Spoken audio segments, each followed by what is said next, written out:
Do you see your partner as a project and you feel like you need to change them or fix them?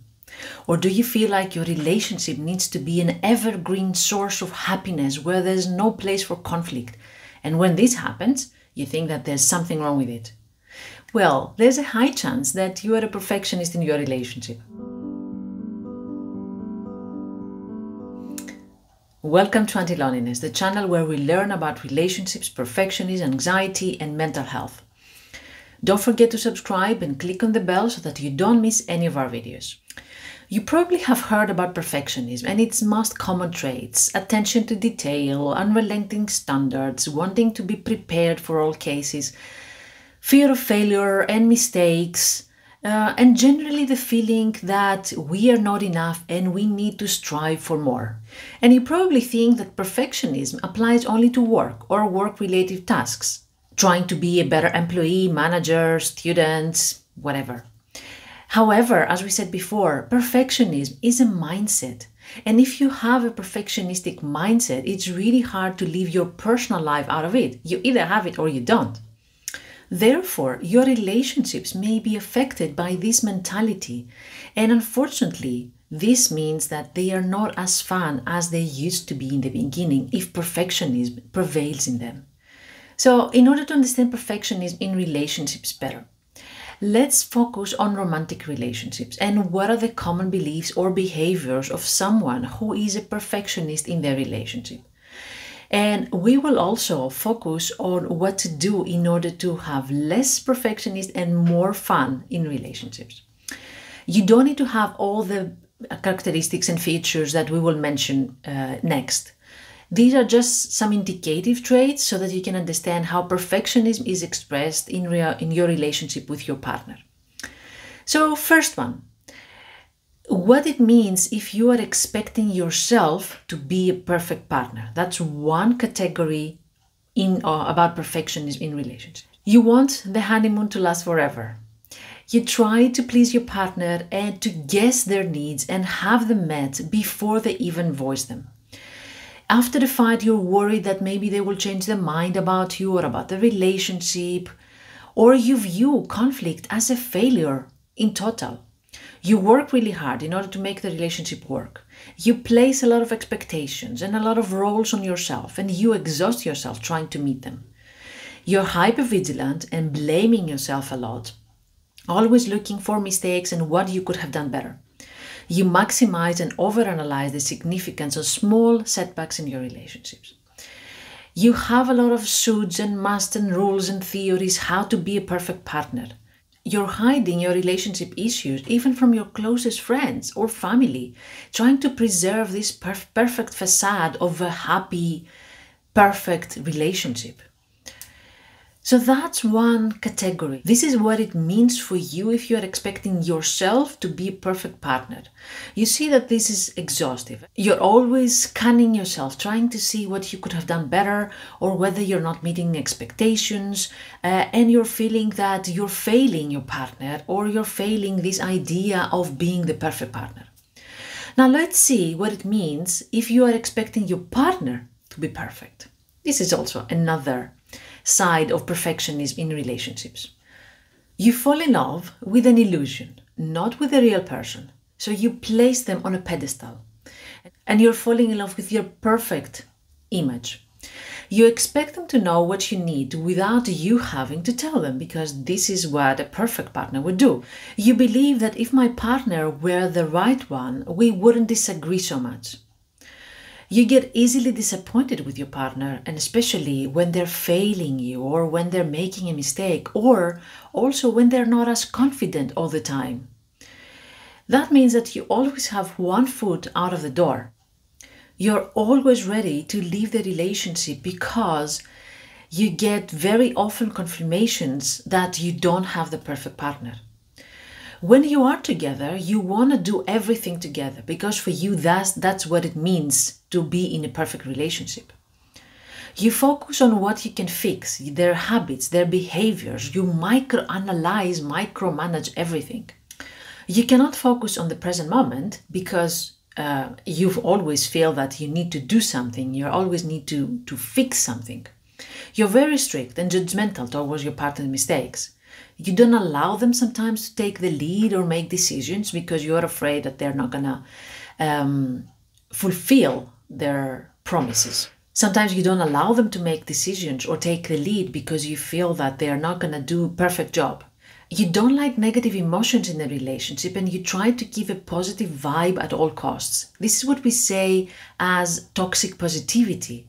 We want to hide all negative emotions and uncomfortable conversations under the carpet and pretend that everything is fine. You also need a plan. Where are we going? We need to have a plan. We need to see where this relationship takes us in the future. So that's another reason why you cannot enjoy the perfect moment. You cannot cope well with change or uncertainty, or you're not so flexible.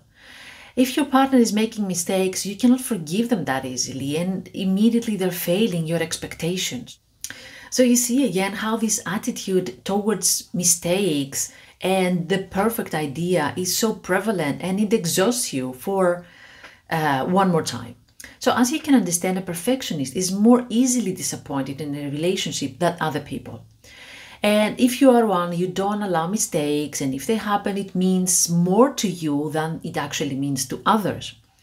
So you feel very often that your partner is not good enough, and probably there's someone better out there. That's why you have one foot out of the door very often. Or sometimes you decide to go your own way, compromising with the idea that it's better to be by yourself. And you view, in this disappointment, you view relationship as too much work, or there's no point trying since no one will ever understand and be the right one for me. So what we can do instead of being a perfectionist, because as you can understand, perfectionists are very often lonely and they feel that there's not a good match for them out there. So you don't want to be alone or feel lonely all the time just because this perfectionist sabotages your relationship. So let's see what we can do instead of being perfectionists, how we can actually tone it down a little bit. And I know it's hard to drop perfectionism and not to get disappointed at your partner when they don't meet your expectations. But is this the kind of relationship you want to have with them? A relationship where you measure each other and you walk around with a mental checklist for you or your partner? That can be very exhausting, and there's no room for love. Trust me, there's no room for love and fun and connection and trust in there. So the first thing that I would suggest is try to find the roots of this perfectionism in relationship. Ask yourself where you have learned that. Perhaps it's a mindset you inherited from your family, where your mother always wanted to have everything perfect and to be endorsed as the best cook, or your father wanted to be the perfect father. Even though that was beyond the reality. So they were keeping, for example, a facade for others, for relatives or the neighbors, but actually they had a lot of problems. So try to separate their mindset and their values from yours. Now it's your turn.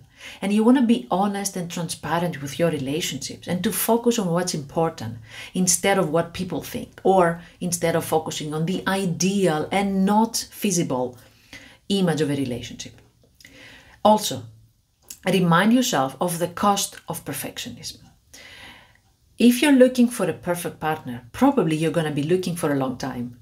It is really painful to look behind and see all the disappointment you felt from your partners and all the goodbyes you had to say when you realized that they were not perfect. But then you see how exhausting it is to change your mind about your partner all the time, to be with them and not be with them, to love them and hate them. This is so exhausting.